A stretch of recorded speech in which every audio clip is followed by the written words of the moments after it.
प्रणाम, स्वागत है अपने सबके मिथिला 24/7 पर। हम अनिल झा एक बेर उपस्थित छी अपने सबके बीच किछ विशेष खबर के संग। अपने सबके बता दी जे पूरा देश एहि महामारी के चलते त्राहिमाम कऽ रहल अछि।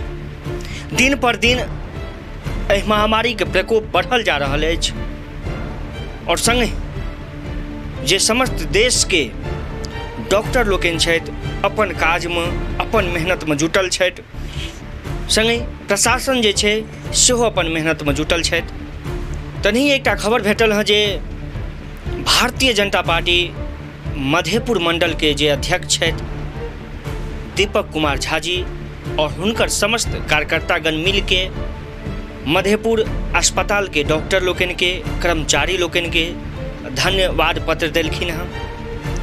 थाना अध्यक्ष महोदय के थाना पर जाकर सेहो धन्यवाद पत्र देलखिन हँ। संगे जे सफाई कर्मचारी छथि हुनका सबके धन्यवाद पत्र सेहो देलखिन हँ। समस्त क्षेत्र में जे भी महामारी से लड़ै में तत्पर छथि हुनका सबके धन्यवाद देलखिन हँ।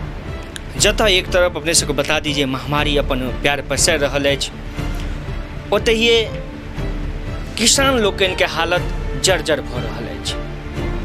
अपने सबके बता दी जे एखन गहूम कटाई के समय छलै हँ और गहूम कटाई में लगभग काफ़ी देर भऽ चुकल छै और प्रायः खेत में जे कहबै गहूम लागल छै और मजदूर नहीं भेटला के कारण गहूम कटाई में विलम्ब सेहो छै। जेना सरकार के पहले तो लॉकडाउन चले, तकरा बाद बिहार सरकार के जे आदेश भेलै हँ जे अपने किसान जतेक वर्ग छथि वो अपना खेत में काज कऽ सकै छथि, बस सोशल डिस्टेंस के नजर रखैत काज कऽ सकै छथि। तकरा बाद एहि पर किसान लोकनि तत्पर भेला हँ।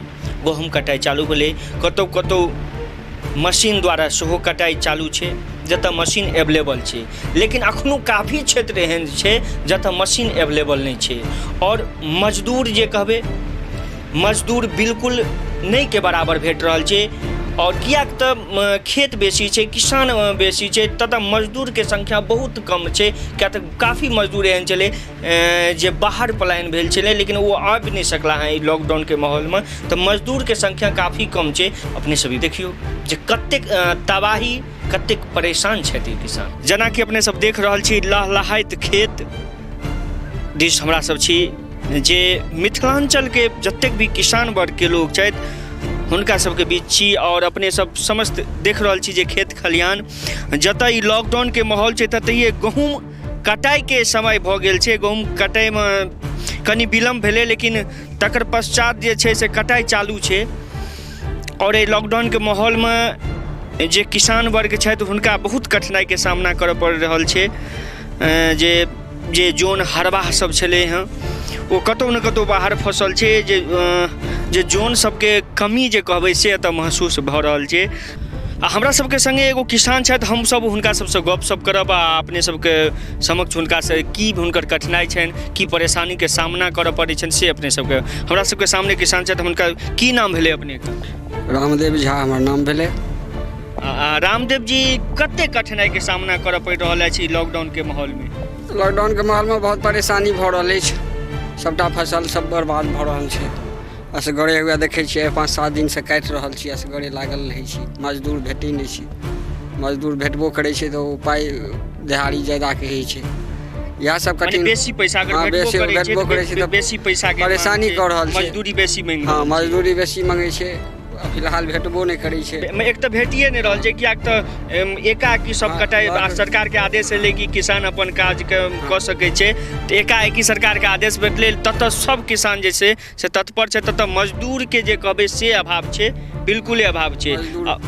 अपने सब देखिए रहल छियै जे रामदेव जी पूरा भोर से लगभग में पूरा खेत अकेले खुद कटलथि हँ और अकेले जे छै से एकरा पूरा काटि के जते सरिया के रखने है छै से पूरा करगर धूप छै। बता दीजिए अहाँ के लगभग में 30 से 35 डिग्री के टेम्परेचर एतऽ अनुभव कऽ रहल छी हमसब। ताहि धूप में ई एतऽ अकेले मेहनत करै छथि और की सब कठिनाई और जेना गहूम के अलावा और किछ छै, जेना खेसारी के छै, रबी पत्ती के की कोना छै? रबी पत्ती तऽ साफ नहीं भेलै, रबी पत्ती जेहो छलै सेहो खेत में झड़ि गेलै मजदूर के कारण।